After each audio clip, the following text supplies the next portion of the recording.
నమస్తే, welcome to college TV. ఇటు తెలంగాణ రాష్ట్రంలో అటు దేశవ్యాప్తంగా కూడా అనేక అంశాలపైన ఒకసారి చర్చించే ప్రయత్నం చేద్దాం. మనతో పాటు ఆకుల శ్రీవాణి గారు ఉన్నారు. అలాగే బీజేపీ ఏదైతే ఈ మధ్య కాలంలో తీసుకొచ్చినటువంటి వక్ఫ్ బోర్డు పైన కూడా ఒకసారి చర్చించే ప్రయత్నం చేద్దాం. నమస్తే అక్క. నమస్తే. అక్కడ చెప్పండి, మొదట వక్ఫ్ బోర్డు గురించి ఒకసారి మాట్లాడదాం. ఎట్లా చూస్తా ఉన్నారు వక్ఫ్ బోర్డు బిల్లును? వక్ఫ్ బోర్డు బిల్లు నిజంగా కూడా ప్రతి ఒక్కరు మన దేశ పౌరులందరూ కూడా స్వాగతించాల్సింది. అందులో అన్యాయం జరిగేది ఏమి లేదు, ప్రతి ఒక్కరికి కూడా మంచి జరుగుతుందనే అందులో ఉంది ఆ బిల్లులో. కానీ ఏదో కొంతమంది మాత్రమే వాళ్ళకేదో వాళ్ళు చేసిన స్కాములు, వాళ్ళు ప్రజలను అన్యాయం చేశారు వక్ఫ్ బోర్డు పేరు పైన, కాబట్టి వాళ్ళ స్కాములు బయటకు వస్తాయని వాళ్ళు భయపడి ఏదో ఎగురుతున్నారు. కానీ ఆనెస్ట్గా చెప్పాలంటే ప్రతి ఒక్క ముస్లిం పౌరునికి అది మంచి జరుగుతుంది. ఓకే, అంటే ఏ రకంగా వాళ్ళకి మంచి జరుగుతూ ఉంటుంది? దాన్ని వ్యతిరేకిస్తూ ఉన్నారు. యాక్చువల్గా వక్ఫ్ బోర్డు అంటే ఆ బోర్డులో ఉన్న భూములే కానీ మద్రాసాలకి, మాస్కులకి, మస్జిద్లకి, కబ్రస్థాన్లకి, అంటే ముస్లిం పాపులేషన్కి వాళ్ళ ప్రార్థనా స్థలాలకి వాడుకోవడానికి మాత్రమే వక్ఫ్ బోర్డు అన్నది అప్పట్లో జవహర్లాల్ నెహ్రూ గారు క్రియేట్ చేసిన బిల్, అది బోర్డు. అది అందులో కొంతమంది మెంబర్స్ ఉంటారు. ఆ మెంబర్స్ ఆ మొత్తము మన దేశవ్యాప్తంగా ఉన్న భూములన్నిటినీ వాళ్ళు చూసుకుంటూ సంరక్షించుకుంటూ దాన్ని మంచి కోసము వాడుకోవాలి. కానీ సంవత్సరాల తరబడి చూసుకుంటూ వస్తే కాంగ్రెస్ వాళ్ళు ముస్లిం ఓట్ బ్యాంక్ కోసం అని చెప్పి, ముస్లిం అంటే ఓట్ అపీజ్మెంట్ పాలిటిక్స్ కోసం అని చెప్పి వాళ్ళని మోసం చేస్తూ ఏం చేశారంటే వక్ఫ్ బోర్డులో కొన్ని సవరణలు వాళ్ళే చేసుకుంటూ వచ్చారు.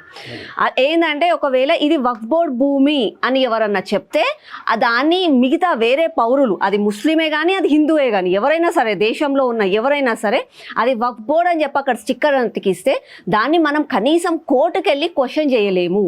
మన దేశంలో ఉన్నప్పుడు మన రాజ్యాంగబద్ధంగా ప్రతి ఒక్కరికి ఒకటే న్యాయం ఉండాలి, ఒకటే చట్టం ఉండాలి.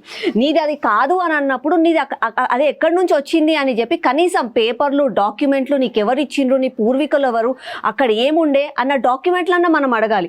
కనీసం అవి కూడా అడగొద్దు అని చెప్పి కాంగ్రెస్ నాయకులు ఎవరైతే ఉన్నారో పివి నరసింహారావు గారు, మన్మోహన్ సింగ్ గారు, జవహర్లాల్ నెహ్రూ లాంటి అందరూ నాయకులు కూడా దాంట్లో సవరణ చేసి వక్ఫ్ బోర్డు అంటే కేవలం అదంతే, దాన్ని మిగతా వాళ్ళు ఎవరు ప్రశ్నించొద్దు అని చెప్పి ఈరోజు లక్షల ఎకరాల భూమి, డిఫెన్స్ తర్వాత, రైల్వేస్ తర్వాత మన దేశంలో ఎవరి దగ్గరన్నా భూమి ఉందా అని అంటే వక్ఫ్ బోర్డు దగ్గర ఉంది.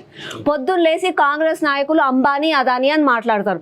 వాళ్ళ దగ్గర కంటే కూడా, ప్రైవేట్ వాళ్ళ దగ్గర కంటే కూడా ఎక్కువ భూమి వక్ఫ్ బోర్డు దగ్గర ఉంది. మళ్ళీ ఆ భూమి ఏం చేస్తున్నారు? అన్ని మాస్కులు, అన్ని మద్రాసాలు, అన్ని మస్జిద్లు, అన్ని కబ్రస్థాన్లు ఉన్నాయా మన దేశంలో? ఈ లక్షల ఎకరాల కోట్ల భూమి ఎక్కడికి పోతుంది? ముస్లిం ప్రజలకు ఎందుకు దాన్ని ఉపయోగించట్లేదు? దాంట్లో లెక్కాపత్రం ఎందుకు బయటికి చెప్పట్లేదు? కాబట్టే బిల్లు సవరణ చేయడం జరిగింది. ఓకే, ఇప్పుడు ఆ భూములను ఏం చేయదలుచుకుంది? ఆ భూములు ఏం చెయ్యాలి అన్నది ఆ వక్ఫ్ బోర్డులో ఉన్న మెంబర్స్, ముస్లిం లీగ్ వాళ్ళు, దాంతోపాటుగా రాష్ట్ర ప్రభుత్వాలు ఏవైతే ఉన్నాయో అవన్నీ డిసైడ్ చేసి పేద ముస్లిం ప్రజలకు ఉపయోగించాలా, లేదంటే దాంట్లో స్కూళ్ళు, కాలేజీలు, హాస్పిటళ్ళు, లేకపోతే డబుల్ బెడ్రూమ్ ఇల్లు, ఒక స్టేడియమో, ఒక షాపింగ్ మాల్లో, ఒక సాఫ్ట్వేర్ కంపెనీయో పెట్టి కేవలం ముస్లిం వాళ్ళకు ఉపయోగపడేటట్టుగా చెయ్యాలి అని చెప్పి ఆ బిల్లులో ఉంది. అందులో కేంద్ర ప్రభుత్వం కానీ, నరేంద్ర మోదీ గారు కానీ ఎందులో కూడా ఇంటర్ఫియర్ కారు. కేవలం బిల్లు సవరణ వరకే వాళ్ళ బాధ్యత. సవరణ చేసిన తర్వాత రాష్ట్ర ప్రభుత్వాలు వాళ్ళే చూసుకోవాలి. ఓకే, ఇప్పుడు ఖచ్చితంగా పేద ప్రజలైనటువంటి ముస్లింలకు న్యాయం చేసే ఉద్దేశంతో ఉందా బీజేపీ? డెఫినెట్గా ఉంది, 100% ఉంది. నేను ఈరోజు ఇప్పుడు మీరు అన్నారు కొంతమంది నాయకులు, కొంతమంది ముస్లిం ప్రజలు వద్దనుకుంటున్నారు, వాళ్ళకి నచ్చట్లేదు అని అంటున్నారు. ఎవరు అనుకుంటున్నారు వద్దని? ఎంఐఎం లాంటి లీడర్లు, సూడో సెక్యులర్లు, మమతా బెనర్జీ, అఖిలేష్ యాదవ్, స్టాలిన్, ఇట్లాంటి వాళ్ళు సూడో సెక్యులర్లు ముస్లింలని కేవలం ఓటు బ్యాంక్ మాట్లాడి వాళ్ళని ఉపయోగించుకునే నాయకులు మాత్రమే ఈ వక్ఫ్ బోర్డు బిల్లు వద్దు అంటున్నారు. ఎందుకు అంటున్నారు? ఫస్ట్ ఆఫ్ ఆల్ నేను వాళ్ళని అడగాలనుకుంటున్నాను బీజేపీ తరఫు నుంచి, మీరు ఆ బిల్లు సవరణ ఎందుకు వద్దంటున్నారు? సరే, ఆ బిల్లు సవరణ వద్దే అనుకుందాం. మేము నరేంద్ర మోదీ గారు రాకముందు గత 10 సంవత్సరాల ముందు వక్ఫ్ బోర్డులో ఉన్న భూములలో వచ్చిన రూపాయి, ఒక గజం భూమి నువ్వు ఎవరికి ఇచ్చినావు, ఎవరికి ఉపయోగపడింది? హిందువుల గురించి మాట్లాడట్లే, క్రిస్టియన్ల గురించి మాట్లాడట్లే, కేవలం పేద ముస్లిం ప్రజల జీవితాలు ఇప్పటికీ ఎందుకు అలాగే ఉన్నాయి? ఇప్పటికీ కూడా ఎంఐఎం, అక్బరుద్దీన్ పార్లమెంట్లో, అసెంబ్లీలో రెచ్చిపోయి మాట్లాడతారు. మా ముస్లిం ప్రజలకు మీరేం చేసిర్రు? మాకు డబుల్ బెడ్రూమ్ ఇండ్లు రాలేదు, మా దగ్గర రోడ్లు బాలేవు, మా దగ్గర మొత్తం గుంతలమయం ఉంది, డ్రైనేజీలు ఎక్కడ పడితే అక్కడ పొంగుతున్నాయి, మా దగ్గర స్ట్రీట్ లైట్లు లేవు, అవి ఇవి అని చెప్పి చిల్లర మాటలు మాట్లాడతారు. మళ్ళీ నీ దగ్గర వక్ఫ్ బోర్డు భూమి ఉంది కదా, లక్షల ఎకరాల భూమి ఉంది, అందులో నుంచి నువ్వు నీ పేద ముస్లిం ప్రజలకు ఎందుకు ఉపయోగించట్లేదు? ఇప్పటికీ అదే పేద ముస్లిం ప్రజలు రోడ్లలో కూరగాయలు, పండ్లు అమ్ముకోవాలి, కిరాణా షాపులలో పనిచేయాలి, మొత్తము ఏమంటారు మెకానిక్ల లాగా తయారు కావాలి, నువ్వు మాత్రం రాజభోగాలు అనుభవించాలి ఆ వక్ఫ్ బోర్డు భూమిలలో. ఎందుకు అనుభవిస్తున్నావు? నిజం చెప్పు ప్రజలకి. ఇప్పటికీ కూడా బయటికి వచ్చి ప్రజలను రెచ్చగొట్టడం కాదు. ఆ వక్ఫ్ బోర్డు బిల్లు వల్ల నీకు జరిగే అన్యాయం ఏంది, పేద ముస్లిం ప్రజలకు జరిగే అన్యాయం ఏంది అని చెప్పి వివరించు. అంతేగాని కేవలం బోర్డులు పట్టుకొని అమాయక ప్రజలని రోడ్ల మీద నడిపిస్తా అంటే తప్పు. నేను ఇంకా దమ్ముంటే, ధైర్యం ఉంటే ఓవైసీ వాళ్ళు, కొంతమంది ముస్లిం లీగ్ వాళ్ళు వక్ఫ్ బోర్డ్ బిల్లుకి మేము వ్యతిరేకం అని మాట్లాడే వాళ్ళని నేను ఒకటే అడుగుతున్నా, నిజంగా కూడా మీకు దమ్ముంది, ముస్లిం ప్రజల కోసమే మీరు పని చేయాలి, వాళ్ళ న్యాయం కోసమే పని చేయాలనుకుంటే మీరు కేవలం మీ ప్రజలు, కేవలం మీ కుటుంబ సభ్యులు మీరు మాత్రమే రోడ్ల మీదకి వచ్చి ధర్నా చేయండి. అంతేగాని పేద అమాయక ముస్లిం ప్రజలను రెచ్చగొట్టి వాళ్ళని రోడ్ల మీదకి తీసుకురాకండి. మీరు ధర్నాలు చేయండి, మీరు నిరాహార దీక్షలు చేయండి, మీరేమన్నా చేయండి. లీడర్లు ఎంఐఎం ఓవైసీ రమ్మనండి, వాళ్ళ కుటుంబం ఎంత పెద్దది, ఆయనకు ఎంతమంది భార్యలు ఉన్నారు, ఎంతమంది పిల్లలు ఉన్నారు, వాళ్ళందరినీ రోడ్ల మీదకి తీసుకురమ్మనండి. అంతేగాని అమాయక ప్రజలను ఎందుకు తీసుకొస్తున్నారు? స్వార్థం కోసం. దమ్ముంటే ఓవైసీని వాళ్ళ పిల్లలతో బయటికి వచ్చి ధర్నా చేయమనండి, నేను దాన్ని స్వాగతిస్తా. కావాలంటే ఆయన దగ్గర టెంట్ డబ్బులు లేకపోతే చెప్పమను, మా బీజేపీ తరఫు నుంచి టెంట్ వేపిస్తాం, మధ్యలో నీళ్లు కూడా పోస్తాం. ఆయనకి ధర్నా చేయమనండి, చార్మినార్ ముందు కూర్చొని ధర్నా చేయమనండి, వాళ్ళ పిల్లలతో ధర్నా చేయమనండి. అది కాదు, వాళ్ళని చేయరు. అంతేకాకుండా పేద ముస్లిం ప్రజలను పాపం చిన్న చిన్న పిల్లలను ఎత్తుకొని వచ్చి వాళ్ళేమో రోడ్ల మీద ధర్నా చేయాలి, వీళ్ళేమో రాజమహల్లల్లో ఉంటారు. తప్పు. ఇప్పటికైనా పేద ముస్లిం ప్రజలు ప్రతి ఒక్కరు కూడా వివేకులు కావాలి. వీళ్ళు చేస్తున్న అన్యాయాన్ని తెలుసుకొని కేవలం ఓవైసీ లాంటి లీడర్లను ఒకటే అడగండి, వక్ఫ్ బోర్డ్ బిల్లుకి మీరు ఎందుకు వ్యతిరేకం, దానివల్ల పేద ముస్లిం ప్రజలకు జరిగే అన్యాయం ఏంది అని అడగండి. పేద ముస్లింల మీద బీజేపీకి ప్రేమ ఉందంటారా? లేదంటారా? ఇన్ని సంవత్సరాల నుంచి 10 సంవత్సరాలు, ఇప్పుడు దాదాపుగా 12 సంవత్సరాల నుంచి నరేంద్ర మోదీ గారి నాయకత్వంలో బీజేపీ కేంద్ర ప్రభుత్వంలో ఉంది. ఏ పేద ముస్లిం ప్రజలకు న్యాయం జరగలేదు చెప్పండి? ముద్రా లోన్ల విషయంలోనే కానీ, నార్మల్గా చిన్న చిన్న వ్యాపారాలకు లోన్స్ విషయంలోనే కానీ, ఇవాళ రేషన్ బియ్యం విషయంలోనే కానీ, ప్రతి ఒక్క విషయంలో కూడా నరేంద్ర మోదీ గారు నువ్వు హిందువా, నువ్వు ముస్లిమా అని అడగరు. ఒక కేంద్ర ప్రభుత్వం బాధ్యతగా ప్రతి ఒక్క పౌరునికి న్యాయం చేసేటట్టుగానే చేస్తారు.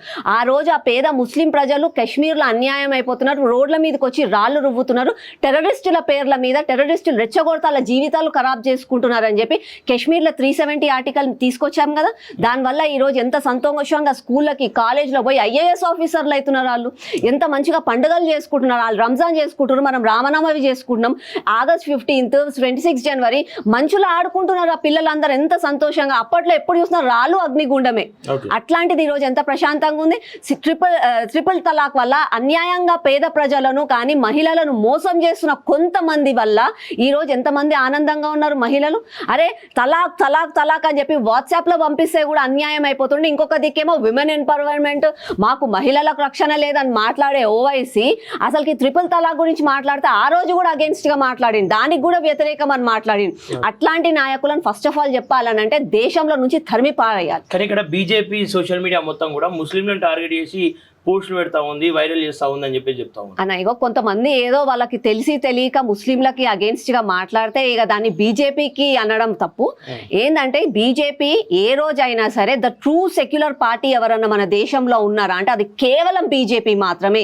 హిందూకి అన్యాయమైన, ముస్లింకి అన్యాయమైన, క్రిస్టియన్కి అన్యాయమైన ఫస్ట్ అడుగు బయటేసి మాట్లాడేది బీజేపీ కార్యకర్త, బీజేపీ నాయకులు మాత్రమే. అదే వీళ్ళు మాత్రము మొహాలు చూసి బొట్టు పెట్టే రకాలు కాంగ్రెస్ నాయకులే కానీ మిగతా ఏ నాయకులు మన దేశంలో. నేను ఇవాళ నీకు ఒక చిన్న ఎగ్జాంపుల్ చెప్తానన్న, దీనికి రిలేటెడ్ గా చెప్తా. మన చిలుకూరు బాలాజీ టెంపుల్ లా రంగనాథ స్వామి తను ఎవరైతే ఉన్నారో హెడ్ ఆఫ్ ద డిపార్ట్మెంట్ లో ఉంటారు, ఆ స్వామీజీ గారిని కొంతమంది దాడి చేశారు.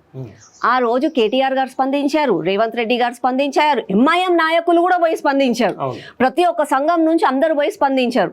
మళ్ళీ అదే సికింద్రాబాద్ లో ముత్యాలమ్మ గుడిని ఒకరు వచ్చి ధ్వంసం చేసి ఆ రోజు రేవంత్ రెడ్డి ఎందుకు మూగపోయింది నోరు, కేటీఆర్ ఎందుకు రాలేదు బయటికి, ఎంఐఎం నాయకులు బయటికి ఎందుకు రాలేదు?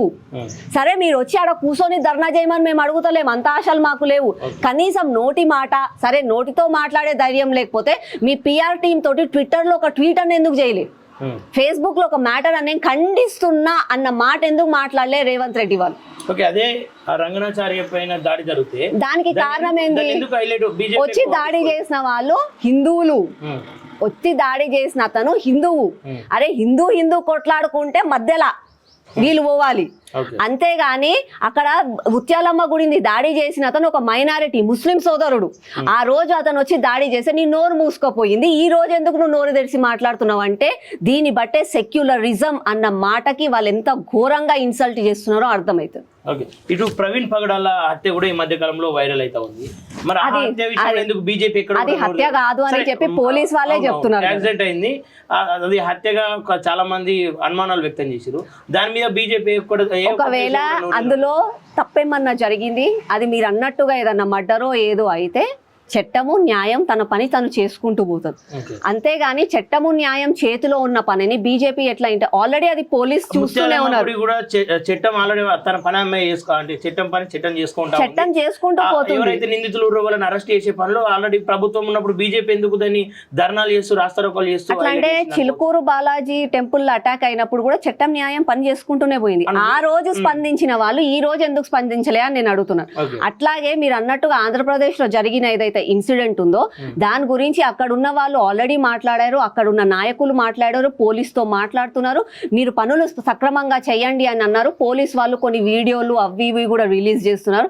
సో అంత ఈ సీరియస్ గా పోతున్న దాన్ని ప్రజలకు మీరు అట్లీస్ట్ భరోసా అంటే బీజేపీ నుండి ఒకవేళ నిజంగా అది మర్డర్ అయి ఉంటే క్రిస్టియన్ ప్రజల తరపున కావచ్చు, లేదంటే ఖచ్చితంగా ప్రభుత్వం తన పని అది చేసుకుంటుందని చెప్పేసి భరోసా కూడా ఎక్కడ కల్పించినటువంటి డెఫినెట్లీ. ఇప్పుడు మన బీజేపీ ఎవరైతే రాష్ట్రంలో ఉన్నారో రాష్ట్రంలో ఉన్న నాయకులు ఆ రోజే చెప్పారు, ఒకవేళ దాంట్లో ఏదన్నా మీరు అనుకున్నట్టుగా అనుమానాలు ఉంటే ఆ అనుమానాలు బయటికి రావాలి, అవన్నీ తవ్వాలి, ఎవరైతే తప్పు చేశారో వాళ్ళకి శిక్ష పడాల్సిందే.